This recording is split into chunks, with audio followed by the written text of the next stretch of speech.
Hi, Mr. Scheer. Good to see you. Thank you for making the time. Thank you very much.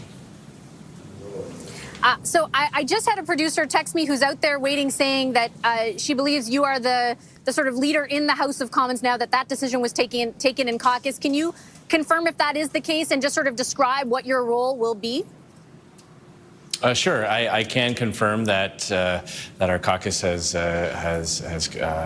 chosen me to be the parliamentary leader, if you will, the person who will have for procedural reasons will sign the forms and do the things in the House until our leader Pierre Poilievre rejoins us. We're thrilled that we have a path forward to that. One of our colleagues, Damien Kirk from Battle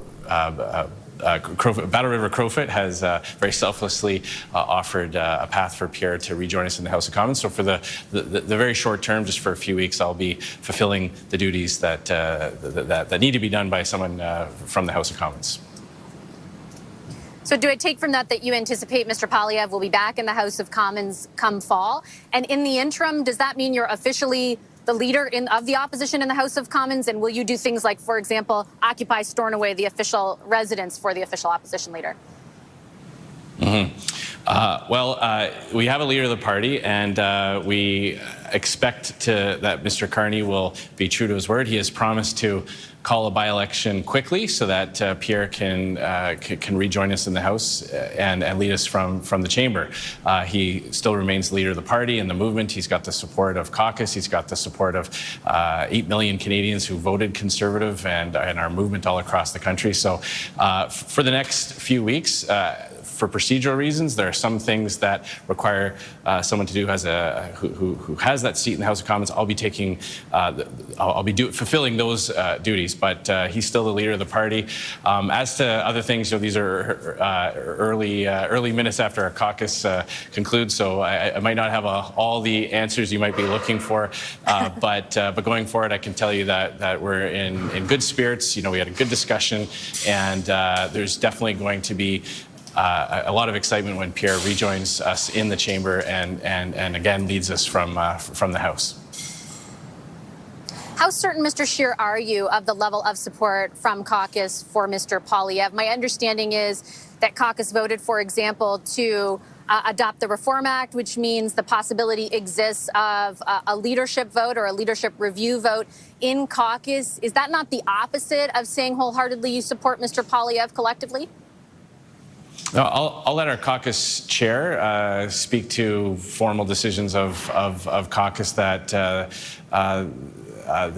mandated by various pieces of legislation. But I can tell you, without a shadow of a doubt, that our team is united. Our caucus stands behind our leader, Pierre Poilievre. All of us across the country experienced a great surge in support, whether that meant more volunteers, whether that meant more lawn signs, whether it meant more votes, massive vote increases. Some of those seats that we fell short with 47% of the vote, 46% of the vote. In many cases, that represents a double-digit increase over last time. So there's a tremendous base to build on. We always recognize on behalf of the 8 million people who voted for change that we've got work to do to seal the deal next time and win and deliver that meaningful change for Canadians. But today we heard a lot of positive feedback, and the support for Pierre is evident. I think you're going to see that in the weeks and months to come, that we are a united, focused opposition caucus. Canadians expect us to get right to work. We're going to do that. We're ready to do that.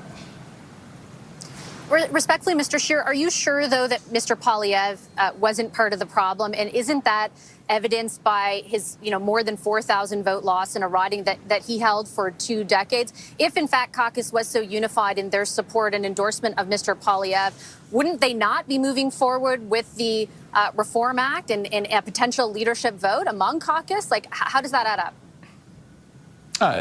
Again, if you look at what our party achieved. If you had a time machine, you go back in time a couple of years ago, and you say, you know, the next election you're going to get 42% of the vote. You're going to see this massive new growth in people who voted for our party from groups that traditionally didn't vote for us. If you told us we would win the youth vote, win the unionized trades vote, we'd be picking up in seats like that. We would be picking up seats like in Welland and in Hamilton. We would have been thrilled, and we would have all expected to win. This election was unique. We saw a complete collapse of the NDP. Turns out 42% in this election was not sufficient. So what we all recognize is that Pierre built that coalition. Pierre attracted those new voters.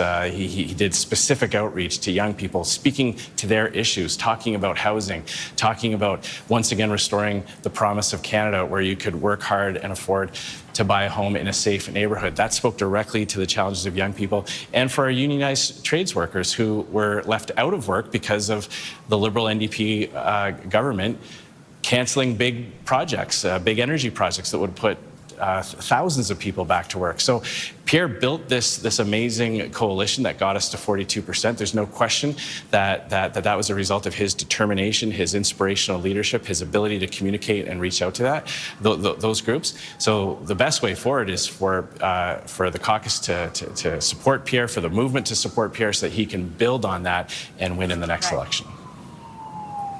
Doesn't that, though, again, with respect, Mr. Scheer, ignore the fact that your party lost? And doesn't it also assume that things will remain static, that Canadians will be as unhappy as they were with the Liberals over their 10-year record, that Mr. Carney will be as unpopular as Mr. Trudeau was? Aren't those very, unsafe assumptions to make?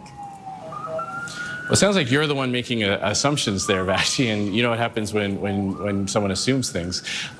We all recognize that we didn't win, and we all recognize that changes need to be made. There's no denying that, and you won't hear that from myself, you won't hear that from Pierre, you won't hear that from anybody involved in the campaign. Clearly, no one is suggesting, nor have I in this interview or in previous ones, suggesting that we can just copy and paste what we did this time, next time, and hope to win.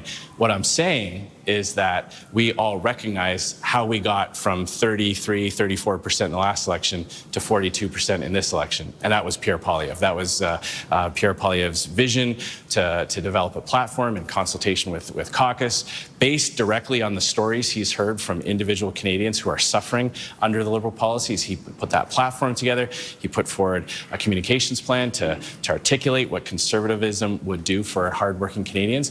And that's what took us up to 42%. So that's what my message is. We all recognize that Pierre got us to this point, and that he is the one that can take us to the next level, get those missing 3, 4, 5% that we need. Now, if we are living in a new reality where the NDP have completely collapsed, we don't know what that means. We don't know where they'll go in the future. So no one is counting on a resurgence next time. We are dealing potentially with a new reality. We've got to figure that out. So one of the things that I'm confident is that we're going to take the time to do that, pour through the data, actually look at results and compare them to previous elections and see, okay, here's where we saw growth, here's where we maybe missed an opportunity. How do we address that without losing the people that we've brought on board? That is going to take some time, but it's going to be done with people who have our party's best interests at heart, who have the best interests of Canadians at heart. And when we're finished that process, I'm very confident that Pierre is going to be able to chart the course in the next campaign that will finish the job. But that is, again, with respect, Mr. Scheer, making assumptions. It's making assumptions that the votes that you were able to win, that growth, which you deserve credit for, is going to hold. I don't understand how that assumption can stick when a whole lot, as we've seen in just the last few months, can change. And again, when you talk about Mr. Poilievre's responsibility in building that coalition, if it were all him, would he not have won his own riding? No, I mean, you keep using this word assumption. What I'm telling you is that Pierre has built this coalition. We've seen this growth. No one is assuming that is just going, if we can just do the exact same thing and get the same results. We have to go out and re-earn that support every single day. Every member of parliament, every party activist, and no matter what the stripe knows, you can never take any vote for granted. What we're saying is that the person who put that coalition together, who attracted all those new voters, is best suited to keep them. He's clearly got a rapport with those voters. New voters, new Canadians, young people, tradespeople.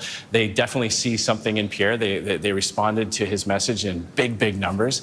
So it's safe to assume that, I shouldn't say assume, I think it's reasonable to believe that the person who put those people inside our tent, who recruited them into the movement and earned their trust, is best suited to keep them and build on that going forward. And that's what that's what Conservatives heard loud and clear across the country and in every region. You know, when you look at the results, incredible growth. We hit high 40s in many ridings and just fell short by a few hundred votes. So, you know, learning from that, finding out which opportunities that were missed need to be taken, capitalized on next time. Some things around, you know, technical aspects of the campaign. Those are all very important questions, and we're going to take the time to get it right, to pour through that data, to have conversations with candidates who fell short by just a little bit, hear from them what they believe the adjustments should be made. But the key takeaway is that the best person suited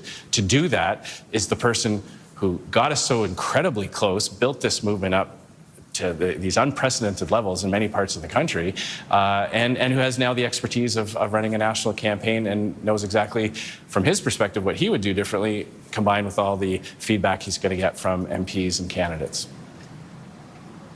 Okay, I got to leave it there, Mr. Scheer. I'm out of time. I appreciate your time as always. Thank you.